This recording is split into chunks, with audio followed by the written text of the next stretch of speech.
বিগত 16টি বছর বাংলাদেশের স্বাধীনতা, সার্বভৌমত্ব, বিজয়, বাংলাদেশ নারায়ণগঞ্জের গণমানুষের উপর নির্যাতন নিপীড়িত যে দলটি করছে, সেদিন কোন মুক্তিযোদ্ধার কমান্ডার বা কোন সেই দলের রাজনৈতিক নেতৃবৃন্দ অন্য রাজনৈতিক দলের নেতৃবৃন্দকে এভাবে জেলা প্রশাসনের সামনে বক্তব্য দিতে সুযোগ করে দেওয়া হয়নি। আজকে যারা গত 24শে আগস্ট যে সকল ছাত্র জনতার রক্তের বিনিময়ে আজকে গণতন্ত্র প্রতিষ্ঠা পাচ্ছে এবং যে সকল একটি রাজনৈতিক দলের যে সাবেক এমপিদের নেতৃত্বে সেদিন নারায়ণগঞ্জ রাজপথে যেভাবে ছাত্র শ্রমিক জনতাদেরকে গুলি করা হয়েছে, নারায়ণগঞ্জ ক্লাব থেকে, রাইফেল ক্লাব থেকে, সে ব্যাপারে আপনারা মুক্তিযুদ্ধের কোনো কথা বলেন না। তারা তো মুক্তিযুদ্ধের পক্ষে শক্তি দাবি করে, আপনি গ্রেপ্তারের কথা বলেন না।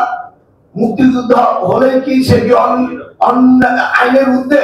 নিশ্চয় সে আইনের ঊর্ধ্বে না। মুক্তিযুদ্ধ হিসাবে তাকে শ্রদ্ধা করি, কিন্তু তার কর্মকাণ্ডকে ঘৃণা করি। যারা বিগত দিনে ছাত্র শ্রমিক জনতার রক্তে রঞ্জিত তাদের হাত হয়েছে, তারা যদি আমাদের পাশে দাঁড়িয়ে বক্তব্য দেওয়ার সুযোগ পায়, কোন প্রোগ্রামের দাঁড়ানোর সুযোগ পায়, তাহলে 24শে আগস্টের যে চেতনা, সে চেতনা অবশ্যই মেলান্বিত হবে।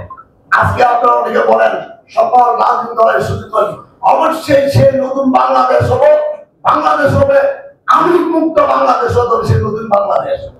যে আমলিক বাংলাদেশে 71 স্বাধীনতার ইতিহাসকে বিকৃত করেছে, মুক্তিযুদ্ধের ইতিহাসকে বিকৃত করেছে, মিথ্যা ইতিহাস প্রজন্মকে দিনের পর দিনে শিক্ষায় শিক্ষিত করছে, শিক্ষকদেরকে রাজনৈতিক দলে প্রতিষ্ঠিত করে অমরমুখী শিশুদেরকে মিথ্যা ইতিহাস শিক্ষা দেওয়ার জন্য নির্যাতিত হয়েছে।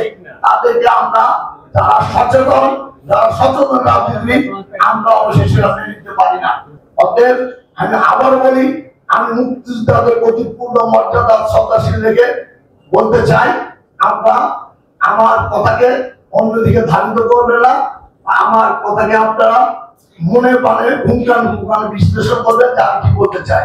অবশেষে আমি আবার জেলা প্রশাসক সাহেবকে বলবো, সরকারিভাবে যে রাষ্ট্রীয় কর্মসূচিগুলি দিয়েছে সে কর্মসূচি যথাযথ অবশ্যই পালন করবেন। আর আমরা এই সরকারকে সহযোগিতা করতে চাই।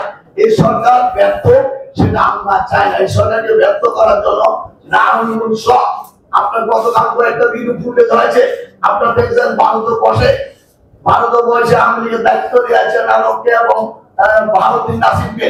সেখানে বাংলাদেশে কোন কোন এলাকায় কিভাবে সন্ত্রাসী কার্যকলাপ করে, রাজনৈতিক অস্থিরতা করবে, সেটুকু আপনারা খেয়াল রাখবেন। অতএব নারায়ণগঞ্জে কিছু কিছু লোক দায়িত্ব নিয়েছে, সম অধিকারের কথা বলে নতুন বাংলাদেশ গড়ার অধিকার করে আওয়ামী লীগকে পুনঃপ্রতিষ্ঠা করা বা তাদেরকে নারায়ণগঞ্জে প্রবেশ করতে দেওয়া, সেটা কেউ মেনে নিল। আমি একজন সামান্য রাজনৈতিক কর্মী হিসাবে সেটা মেনে নেব না।